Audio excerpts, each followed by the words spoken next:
Kalamassery polytechnic കോളേജിലെ boys ഹോസ്റ്റലിലേക്ക് കഞ്ചാവ് എത്തിച്ചത് എറണാകുളത്തെ വൻ ലഹരി സംഘമാണെന്ന് കണ്ടെത്തി പോലീസ്. പിടിയിലായ അഹിന്ദ മണ്ഡൽ, സൊഹൈൽ എന്നിവർ ഇതര സംസ്ഥാന ലഹരി മാഫിയകളിലെ പ്രധാന കണ്ണികളാണെന്നാണ് പോലീസിന്റെ കണ്ടെത്തൽ. എറണാകുളം നഗരം, കളമശ്ശേരി, ആലുവ, പെരുമ്പാവൂർ, മൂവാറ്റുപുഴ എന്നിവിടങ്ങൾ കേന്ദ്രീകരിച്ചാണ് കഞ്ചാവ് വിൽപ്പന നടക്കുന്നത്.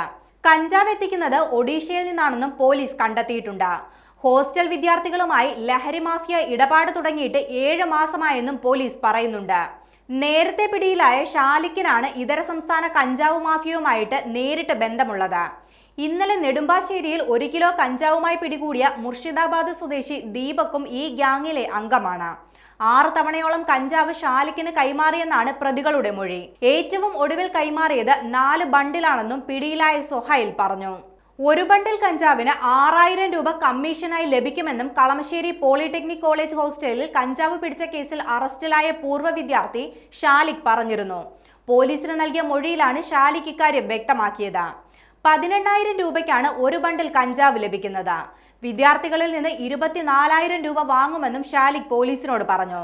പോളിടെക്നിക് കോളേജ് ഹോസ്റ്റലിൽ കഞ്ചാവ് എത്തുന്നത് ഏതാണ്ട് എല്ലാ വിദ്യാർത്ഥികളും അറിഞ്ഞിരുന്നുവെന്നും പോലീസ് പറയുന്നുണ്ട്.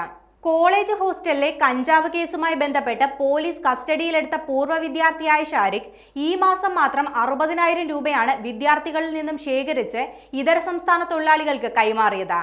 കളമശ്ശേരി പോലീസിനും ഡാൻസാഫിനും ലഭിച്ച രഹസ്യ വിവരത്തെ തുടർന്ന് കഴിഞ്ഞ വ്യാഴാഴ്ച രാത്രിയാണ് കോളേജ് ഹോസ്റ്റലിൽ റെയ്ഡ് നടത്തിയത്.